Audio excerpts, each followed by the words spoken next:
Hello everyone, welcome to DSP online study. Previous class में हम लोगों ने केमिकल रिएक्शन एंड इक्वेशन के ऑब्जेक्टिव प्रश्न को सॉल्व कर रहे थे। ऑब्जेक्टिव प्रश्न में लगभग हम लोगों ने 25 क्वेश्चन को सॉल्व किया था। आज इसके आगे देखते हैं, 25 से आगे क्वेश्चन को देखते हैं। 26 नंबर क्वेश्चन से हम लोग स्टार्ट करते हैं। 26 नंबर क्वेश्चन है कि सोडियम हाइड्रोक्साइड और हाइड्रोक्लोरिक अम्ल के बीच अभिक्रिया होने पर सोडियम क्लोराइड एवं जल बनते हैं, तो यह अभिक्रिया कहलाती है। यानी कि कह रहा है कि सोडियम हाइड्रोक्साइड का फार्मूला होता है NaOH। सोडियम हाइड्रोक्साइड, हाइड्रोक्लोरिक अम्ल यानी कि HCl माने हाइड्रोक्लोरिक अम्ल से अभिक्रिया होने पर बनता है सोडियम क्लोराइड NaCl, प्लस में जल बनता है H2O बनता है, जल बनता है। तो यह किस प्रकार की अभिक्रिया है? तो E है अम्ल, E है भस्म और E जो है E है लवण, E है जल। तो ये हम लोग पढ़ेंगे चैप्टर 2 में कि जब अम्ल भस्म के साथ अभिक्रिया करता है तो लवण और जल का निर्माण करता है, उसको बोलते हैं उदासीनीकरण अभिक्रिया। ऑप्शन बी हो जाएगा इसका answer. When acid react with base then it forms salt and water, then this is called neutralization reaction। इसको उदासीनीकरण अभिक्रिया बोलते हैं। फिर इसके बाद नेक्स्ट क्वेश्चन हम लोग देखते हैं। कह रहा निम्नांकित में कौन सी रिडॉक्स अभिक्रिया है? अच्छा, रिडॉक्स अभिक्रिया किसको बोलते हैं? जिसमें ऑक्सीकरण और अवकरण दोनों होता है, उसको बोलते हैं रिडॉक्स अभिक्रिया। तो कैल्शियम कार्बोनेट ई कौन है? तो ई है वियोजन अभिक्रिया। कैल्शियम ऑक्साइड 2HCl ई कौन सा अभिक्रिया है? तो ई है विस्थापन अभिक्रिया। ई कौन है? ई उदासीनीकरण अभिक्रिया है। तो ई हो जाएगा H2 + O2। इसमें ऑक्सीजन की वृद्धि भी हो रहा है, हाइड्रोजन की भी वृद्धि हो रहा है, माने इसमें ऑक्सीकरण भी हो रहा है, अवकरण भी हो रहा है। तो यह कौन सा अभिक्रिया? रिडॉक्स अभिक्रिया। इसके बाद हम लोग नेक्स्ट क्वेश्चन देखते हैं। नेक्स्ट क्वेश्चन कह रहा है निम्नांकित में रिडॉक्स अभिक्रिया कौन है? रिडॉक्स अभिक्रिया कौन है? तो पहले देखिए, ई है लेड को मिला गया कॉपर क्लोराइड के साथ, तब बना दिया लेड क्लोराइड और कॉपर। तो ई है विस्थापन अभिक्रिया। कहा है कि एक तत्व दूसरे तत्व के द्वारा क्या हो रहा है? विस्थापित हो रहा है। तो ई है विस्थापन अभिक्रिया। ई है वियोजन अभिक्रिया। कहा है कि कैल्शियम कार्बोनेट को गर्म कर रहे हैं तो क्या बन रहा है? कैल्शियम ऑक्साइड और कार्बन डाइऑक्साइड। फिर इसके बाद देखिए Na2SO4 मतलब सोडियम सल्फेट और बेरियम क्लोराइड। तो क्या बनाया? बेरियम सल्फेट और सोडियम क्लोराइड। ई है दो विस्थापन अभिक्रिया। तो ई क्या हो जाएगा? ई जो हो जाएगा रिडॉक्स अभिक्रिया होगा। ऑप्शन डी हो जाएगा। इसके बाद नेक्स्ट क्वेश्चन देखते हैं। निम्नलिखित में ऊष्माक्षेपी अभिक्रिया कौन सी है? अच्छा, ऊष्माक्षेपी अभिक्रिया किसको बोलते हैं? तो जिस रासायनिक अभिक्रिया में प्रतिफल बनने के बाद ऊष्मा जो होता है मुक्त होता है, उसको बोलते हैं ऊष्माक्षेपी अभिक्रिया। तो किसमें मुक्त होगा?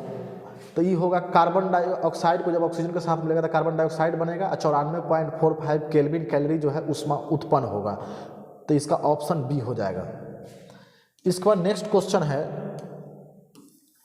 निम्नलिखित में कौन ऑक्सीकारक है? अच्छा, जो ऑक्सीजन प्राप्त करता है उसको ऑक्सीकारक बोलते हैं, तो O2। Option D. इसके बाद नेक्स्ट क्वेश्चन है करा निम्नलिखित में कौन अवकारक गुण प्रदर्शित करता है? अवकारक किसको बोलेंगे? जिसमें हाइड्रोजन का वृद्धि होता है। अवकरण हम लोग पढ़े थे रिडक्शन, इसको इंग्लिश में आता है रिडक्शन। जिसमें हाइड्रोजन की वृद्धि और ऑक्सीजन की कमी, उसको बोलते हैं अवकरण। क्या बोलते हैं उसको? अवकरण। चाहे उसको अपचयन भी बोला जाता है। तो पूछा क्या है? अवकारक। जिसमें हाइड्रोजन प्राप्त होता है उसको बोलते हैं अवकारक। तो हाइड्रोजन किससे प्राप्त होगा? हाइड्रोजन प्राप्त होगा H2S से, हाइड्रोजन सल्फाइड से।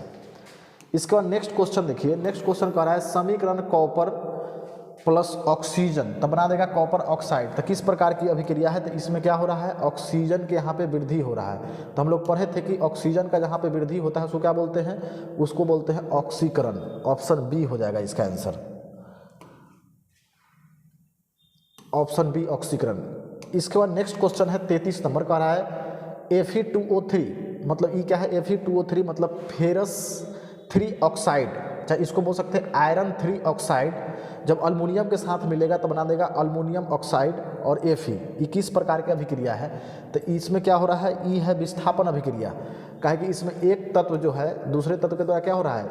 ऑक्साइड O3 जो है अल्मोनियम के साथ आ गया, तो एक तत्व दूसरे तत्व के द्वारा क्या कर दिया गया? विस्थापित कर दिया गया। तो ई है विस्थापन अभिक्रिया। फिर 34 नंबर क्वेश्चन देखिए। 34 नंबर क्वेश्चन में क्या कह रहा है? 34 नंबर क्वेश्चन कह रहा है कि कॉपर ऑक्साइड को जब हाइड्रोजन के साथ मिलाएंगे तो बनाएगा कॉपर और H2O। किस प्रकार की अभिक्रिया है? तो जिसमें हम लोग पढ़े थे कि जिसमें हाइड्रोजन की वृद्धि हो उसको बोलते हैं अवकरण अभिक्रिया, रिडक्शन बोलते हैं उसको। क्या बोलते हैं? रिडक्शन। चाहे उसको उपचयन भी अपचयन बोलते हैं, उपचयन तो ऑक्सीकरण को बोलते हैं। फिर इसके बाद नेक्स्ट क्वेश्चन है 35 नंबर। देखिए 35 नंबर का रहा है अभिक्रिया PbO मतलब लेड मोनोऑक्साइड को कार्बन के साथ मिलाएंगे तो क्या बनाएगा? लेड बना दिया और कार्बन डाइऑक्साइड बना दिया।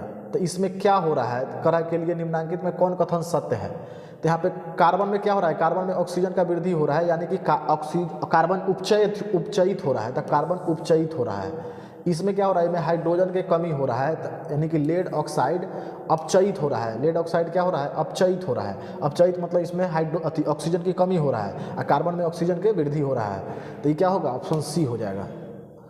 इसके बाद नेक्स्ट क्वेश्चन है AB + CD बना दिया AD + CB, अभिक्रिया का नाम बताइए। कौन सा अभिक्रिया है? तो ई हो जाएगा।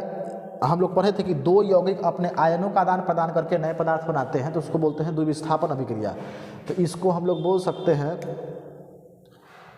उभय विस्थापन। द्विविस्थापन अभिक्रिया को उभय विस्थापन भी बोलते हैं, इसको डबल डिस्प्लेसमेंट रिएक्शन बोलते हैं इंग्लिश में।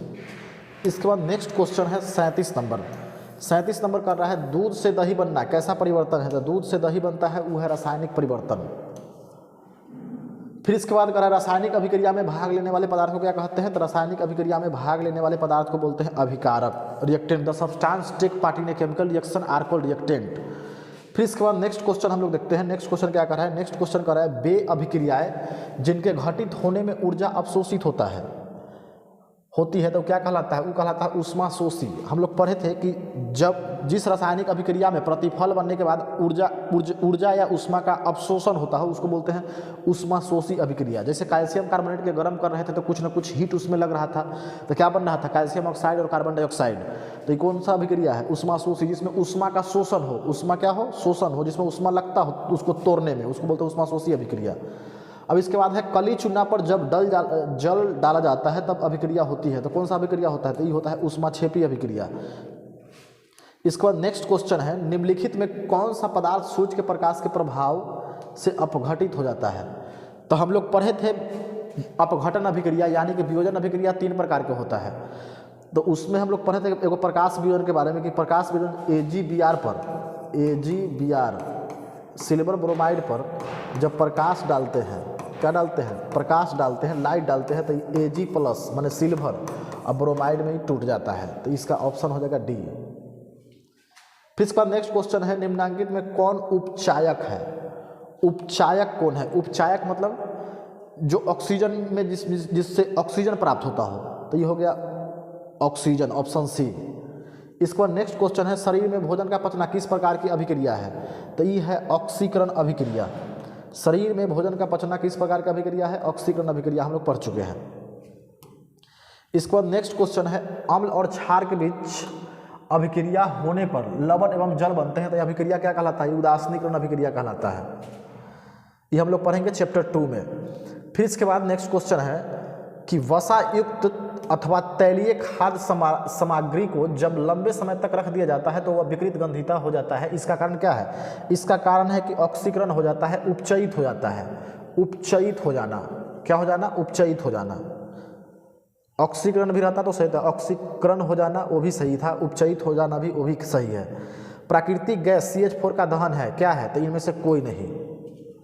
इस पर नेक्स्ट क्वेश्चन है 47। निम्नलिखित में कौन सा पदार्थ बिना ज्वाला के जलता है? कौन सा पदार्थ जो है बिना ज्वाला के जलता है? तो कोयला जो है बिना ज्वाला के जलता है। इसके बाद 48 नंबर क्वेश्चन देखिए, कह रहा है लौह चून पर, लौह चून यानी Fe आयरन पर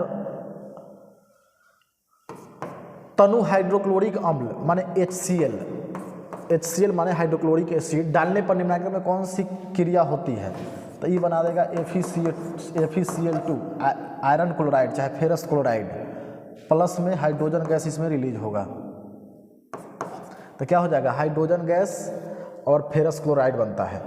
ये है फेरस क्लोराइड, ये है हाइड्रोजन गैस H2 गैस। तो ऑप्शन ए हो जाएगा। इसके बाद 49 नंबर क्वेश्चन देखिए, कह रहा है निम्नांकित में कौन सा युग्म एकल विस्थापन अभिक्रिया प्रदर्शित करता है? तो ई करता है AgNO3 विलयन एवं कॉपर धातु। फिर इसके बाद नेक्स्ट क्वेश्चन है अभिक्रिया जिसमें आयनों का आदान प्रदान होता है उसे क्या कहते हैं? जिसमें आयन के आदान प्रदान होता है उसको बोलते हैं द्विविस्थापन अभिक्रिया, डबल डिस्प्लेसमेंट रिएक्शन। इसके बाद नेक्स्ट क्वेश्चन है कि चांदी के सराक्षरण के फलस्वरूप उस पर किस रंग का परत बन जाती है? तो चांदी पर कौन सा परत बन जाता है? तो चांदी पर बन जाता है काला रंग के परत, ऑप्शन सी। जैसी चांदी को अगर लंबे समय तक छोड़ दिया जाता है तो ऊपर काला काला रंग के परत बन जाता है उस पर।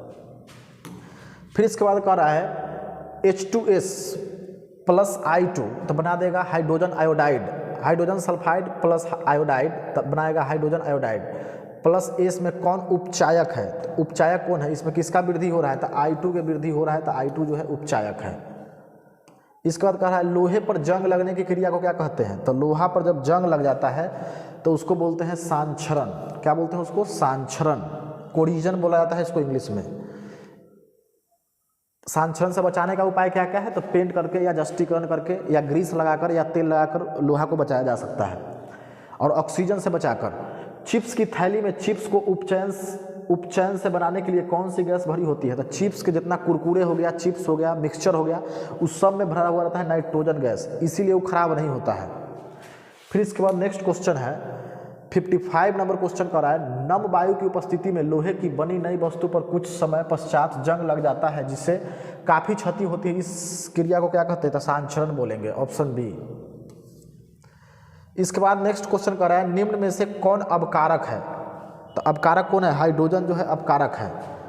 अवकरण जिसमें ऑक्सीजन के कमी हाइड्रोजन के वृद्धि उसको क्या बोलते हैं? अवकरण। हाइड्रोजन प्राप्त होगा तो उसको बोलते हैं अवकारक। इसको रिड्यूसिंग एजेंट बोला जाता है इंग्लिश में। फिर इसके बाद नेक्स्ट क्वेश्चन है कह रहा है कि श्वसन किस प्रकार की रासायनिक अभिक्रिया है? तो श्वसन जो है किस प्रकार की रासायनिक अभिक्रिया है? तो श्वसन हम लोग पढ़े थे कि श्वसन जो है ऑक्सीकरण अभिक्रिया है, उपचयन अभिक्रिया है।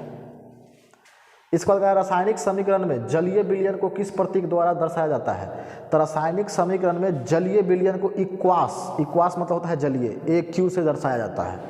जितना भी जलीय विलयन है उसको किससे दर्शाया जाएगा? AQ से, ऑप्शन सी।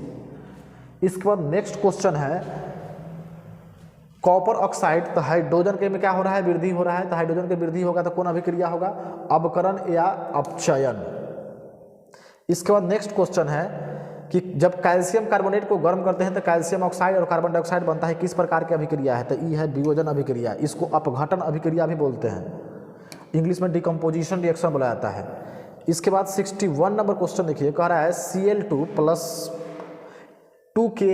Ki मतलब क्या है? K मतलब पोटेशियम, I मतलब आयोडाइड। जब ये मिलेगा तो क्या बना जाएगा? पोटेशियम क्लोराइड बनाएगा और आयोडाइड बनाएगा, डाई आयोडाइड। तो ये कौन सा अभिक्रिया? संयोजन अभिक्रिया, वियोजन अभिक्रिया, विस्थापन अभिक्रिया, द्विविस्थापन अभिक्रिया। तो कौन सा अभिक्रिया? तो इसमें देखिए एक तत्व जो है दूसरे तत्व के द्वारा क्या हो रहा है? विस्थापित हो रहा है। तो ये है विस्थापन अभिक्रिया, ऑप्शन सी।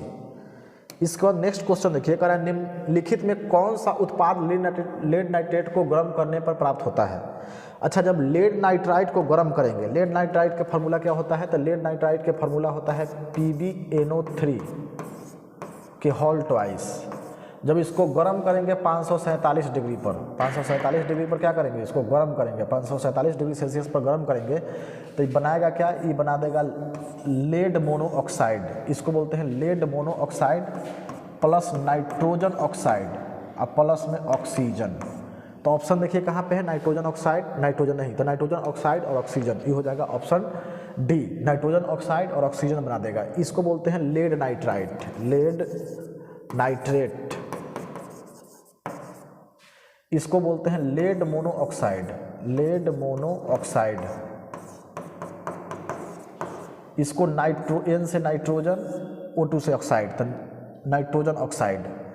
इसके बाद नेक्स्ट क्वेश्चन हम लोग देख रहे हैं। नेक्स्ट क्वेश्चन करा है कॉपर सल्फेट। यहाँ पे देखिए कॉपर सल्फेट एक्वास का मतलब होता है जलीय, AQ का मतलब क्या? जलीय, जो पिछला क्वेश्चन पूछा है। AQ का मतलब जलीय। कॉपर सल्फेट को जलीय विलयन में रखा गया और जिंक के साथ में लाया गया तो क्या बनाया? जिंक सल्फेट जलीय विलयन में आया, ये कॉपर आया। तो कौन सी अभिक्रिया है? तो इसमें देखिए एक तत्व जो है दूसरे तत्व के द्वारा क्या हो रहा है? विस्थापित हो रहा है। ये जो है जिंक सल्फेट के साथ मिल रहा है, कॉपर जो है अलग हो रहा है। तो ये कौन सा अभिक्रिया है? ये है विस्थापन अभिक्रिया। विस्थापन अभिक्रिया को क्या बोलते हैं? एक तत्व किसी दूसरे तत्व के द्वारा, जब एक तत्व को किसी दूसरे तत्व के द्वारा विस्थापित कर दिया जाता है तो उसको बोलते हैं विस्थापन अभिक्रिया। चाहे ये भी बोल सकते हैं कम अभिक्रियाशील तत्व को ज़्यादा अभिक्रियाशील तत्व के द्वारा क्या कर दिया जाता है, विस्थापित कर दिया जाता है, एक स्थान से दूसरा स्थान कर दिया जाता है तो उसको बोलते हैं विस्थापन अभिक्रिया। इसके बाद नेक्स्ट क्वेश्चन हम लोग देखते हैं। नेक्स्ट क्वेश्चन कह रहा है अल्युमिनियम हाइड्रोक्साइड में जब मिलाएंगे NH4Cl तो उपयुक्त अभिक्रिया है, तो ये कौन सा अभिक्रिया है, तो ये है द्विविस्थापन अभिक्रिया। क्या है ये? द्विविस्थापन अभिक्रिया। बना देगा अल्युमिनियम क्लोराइड और H2O का निर्माण कर देगा, तो ये होगा द्विविस्थापन अभिक्रिया। जैसे यहाँ पे देखिए अल्युमिनियम हाइड्रोक्साइड AlOH3 जब इसको मिलाएंगे NH4Cl के साथ NHCl के साथ, तब बना देगा अल्युमिनियम क्लोराइड AlCl3 प्लस में H2O। तो ये कौन सा अभिक्रिया है? ये है द्विविस्थापन अभिक्रिया। इसके बाद नेक्स्ट क्वेश्चन हम लोग देखते हैं। नेक्स्ट क्वेश्चन क्या कर रहा है? नेक्स्ट क्वेश्चन है कि साग सब्जी का विघटित होकर कंपोस्ट बनना। साग सब्जी का विघटित होकर कंपोस्ट बनना किस प्रकार की अभिक्रिया का उदाहरण है? तो साग सब्जी जब विघटित हो जाता है तो कौन अभिक्रिया है? ये है ऊष्माक्षेपी अभिक्रिया। पीछे भी क्वेश्चन रिपीट हुआ है। अब इसके बाद 66 नंबर क्वेश्चन देखिए, कह रहा है द्विविस्थापन अभिक्रिया का उदाहरण है KBrCl2। ये देखिए ये है विस्थापन अभिक्रिया। कौन सा अभिक्रिया है? विस्थापन अभिक्रिया का है कि एक तत्व दूसरे तत्व के द्वारा क्या हो रहा है? विस्थापित हो रहा है, तो विस्थापन अभिक्रिया। ई है संयोजन अभिक्रिया, Fe के साथ मिल रहा है सल्फर के साथ, ये है कौन सा अभिक्रिया? संयोजन अभिक्रिया। ई देखिए ई जो है कॉपर सल्फेट किससे मिल रहा है? हाइड्रोजन सल्फाइड से मिल रहा है। ई है द्विविस्थापन अभिक्रिया। ई कॉपर सल्फेट देखिए यहाँ पे कॉपर सल्फेट जो है आयरन के साथ मिला था, क्या बना दिया? FeSO4 plus copper. तो एक तत्व क्या हो रहा है? दूसरे तत्व के द्वारा विस्थापित हो रहा है। यहाँ पे कॉपर पर होता है प्लस चार्ज, SO पर माइनस चार्ज, H पर प्लस चार्ज, S पर माइनस चार्ज। तो देखिए ई वाला कॉपर के साथ क्या मिल गया? कॉपर के साथ आ गया सल्फाइड, तो कॉपर सल्फाइड। फिर इसके बाद H2 हाइड्रोजन के साथ कौन आ गया? सल्फेट, तो hydrogen sulphate H2SO4 sulphuric acid इसको बोलते हैं। तो ई होगा कौन? द्विविस्थापन अभिक्रिया। अब इसके बाद नेक्स्ट क्वेश्चन कह रहा है निम्नलिखित में कौन सा पदार्थ ऑक्सीजन से सहयोग नहीं करता है? कौन सा पदार्थ जो है ऑक्सीजन से सहयोग नहीं करता है? तो ऑक्सीजन से सहयोग नहीं करता है गोल्ड, सोना जो है इसको ऑक्सीजन से कोई प्रभाव नहीं पड़ता है। सोना को कितना भी ऑक्सीजन लगे उससे कोई प्रभाव नहीं पड़ता है।